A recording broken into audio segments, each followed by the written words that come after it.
আসসালামু আলাইকুম। বিডি রমণী রান্নাঘরে আপনাদের সকলকে আন্তরিক শুভেচ্ছা ও অভিনন্দন। আশা করি সবাই ভালো আছেন। আজকে আমি আপনাদের তৈরি করে দেখাবো ময়দা দিয়ে মজাদার ডোনাটের রেসিপি। চলুন শুরু করা যাক। এখানে আমি একটি মিক্সিং বোল নিয়েছি। এর মধ্যে আমি দিয়ে দিচ্ছি 1.5 কাপ ময়দা, দিয়ে দিচ্ছি গুঁড়া দুধ, দিয়ে দিচ্ছি 1.5 টেবিল চামচ পরিমাণ, তেল দিয়ে দিচ্ছি 1 টেবিল চামচ পরিমাণ, আর চিনি দিয়ে দিচ্ছি 1 টেবিল চামচ পরিমাণ। একটি ডিম আমি ভেঙে দিয়ে দিচ্ছি, আর দিয়ে দিচ্ছি 1 টেবিল চামচ পরিমাণ ইস্ট। এখানে আমি ড্রাই ইস্ট দিয়ে দিচ্ছি, স্বাদ মতো কিছুটা লবণ। এবার হাত দিয়ে খুব ভালো করে আমি মাখিয়ে নিচ্ছি। ইস্টটা খুব ময়দার সাথে খুব ভালো করে মাখিয়ে নিতে হবে। দেখুন মাখানো হয়ে গেছে, অনেকটাই ঝরঝরে হয়েছে। এবার আমি এর মধ্যে দিয়ে দিচ্ছি উষ্ণ গরম পানি। আমি একসাথে পুরোটা দেব না, অল্প অল্প করে দিয়ে সফট একটি ডো তৈরি করে নেব। এভাবে অল্প অল্প পানি দিয়ে আমি ডোটি তৈরি করে নিচ্ছি। দেখুন আমি ডোটি কিন্তু তৈরি করে নিয়েছি, আর এখানে কিন্তু একটি সফট ডো তৈরি হয়েছে, তা কিন্তু দেখেই বোঝা যাচ্ছে। এবার হাত দিয়ে আমি একটু গোল করে নিচ্ছি। এর উপর আমি কিছুটা তেল লাগিয়ে নিচ্ছি। তেল লাগানোর ফলে উপরের দিকটা ড্রাই হয়ে যাবে না। এবার আমি একটি ঢাকনা দিয়ে ঢেকে দিচ্ছি। ঢেকে আমি চুলার পাশে রেখে দেব। আপনারা চাইলে গরম পানি করে মিক্সিং বোলটি গরম পানির মধ্যে রেখে দিতে পারেন, তাহলে ইস্ট খুব সহজে অ্যাক্টিভ হয়ে যাবে। এভাবে আমি রেখে দিচ্ছি 30 মিনিটের জন্য। 30 মিনিট পর আবারও ফিরে এসেছি, আর ঢাকনাটি খুলে নিচ্ছি। দেখুন ফুলে কিন্তু একদম ডবল হয়ে গেছে খামিরটি। এবার হাত দিয়ে এভাবে আমি একটু ময়ান করে নিচ্ছি। এবার আমি ডোনাটগুলো তৈরি করে দেখাবো। ডোটাকে আমি একটু হাত দিয়ে এভাবে ময়ান করে নিচ্ছি। এবার মাঝখানটা কেটে নিচ্ছি, আমি 2 ভাগ করে নিচ্ছি। একটি ভাগ আমি উঠিয়ে নিচ্ছি, আর আরেকটি ভাগ নিয়ে ঠিক এভাবে আমি একটু গোল শেপ দিয়ে নিচ্ছি। এবার আমি রুটির মতো করে বেলে নেব।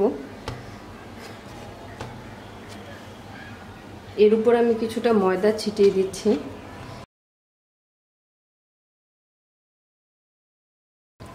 এভাবে আমি বেলে নিচ্ছি। দেখুন আমি রুটির মতো করে কিন্তু বেলে নিয়েছি, আর এর পুরুত্বটা কিন্তু দেখুন ঠিক এরকম।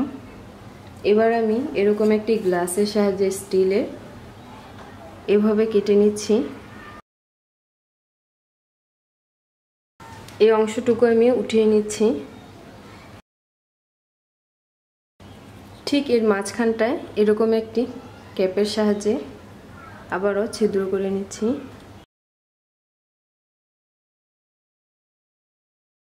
দেখুন ডোনাটটি কিন্তু হয়ে গেছে।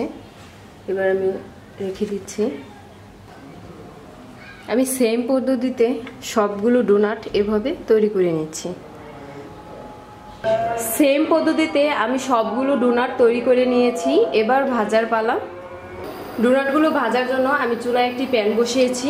এবার এর মধ্যে আমি দিয়ে দিচ্ছি কিছু পরিমাণ তেল।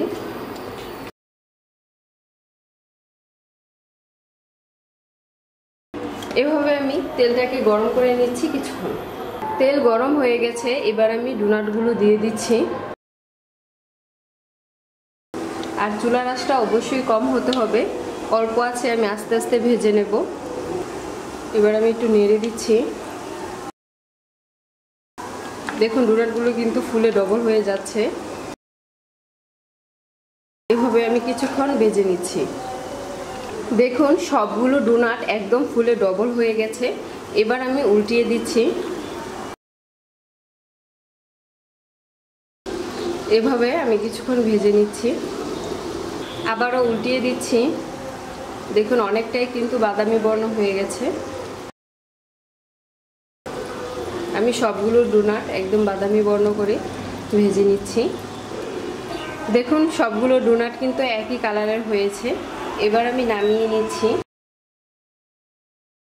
ছাকনির উপর উঠিয়ে নিচ্ছি। আমি সেম পদ্ধতিতে বাকি ডোনাটগুলো ভেজে নিচ্ছি, তারপর পরিবেশনের পালা। তৈরি হয়ে গেল ময়দা দিয়ে মজাদার ডোনাট। খুব সহজে কিন্তু তৈরি করা যায়। আমি এর উপরে কিছুটা গুঁড়া দুধ ছিটিয়ে দিচ্ছি। আর দেখুন দেখতে কতটা সুন্দর হয়েছে। আমি একটি ছিঁড়ে দেখাচ্ছি।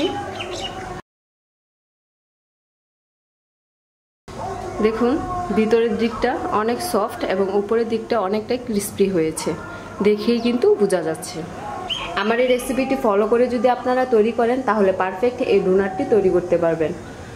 সকাল অথবা বিকালে নাস্তা হিসাবে অথবা অতিথি আপ্যায়নে আপনারা এই ডোনাটটি তৈরি করতে পারেন, খেতে খুবই ভালো লাগবে। আর আমার এই রেসিপিটি ফলো করে যদি তৈরি করেন তাহলে পারফেক্ট এই ডোনাটটি তৈরি করতে পারবেন। আর অবশ্যই বাসায় ট্রাই করবেন, আর কেমন হয়েছে তা কমেন্টের মাধ্যমে জানাবেন। ভিডিওটি যদি ভালো লেগে থাকে তাহলে লাইক, কমেন্ট অ্যান্ড শেয়ার করুন। আর এরকম মজাদার এবং সুন্দর সুন্দর রেসিপি পেতে আমাদের এই চ্যানেলটিকে সাবস্ক্রাইব করুন। এতক্ষণ ধরে ভিডিওটি দেখার জন্য ধন্যবাদ। আজকের মতো এখানেই বিদায় নিচ্ছি। আগামীকাল দেখা হচ্ছে নতুন কোনো রেসিপি নিয়ে। সেই পর্যন্ত সবাই ভালো থাকুন, সুস্থ থাকুন। আল্লাহ হাফেজ।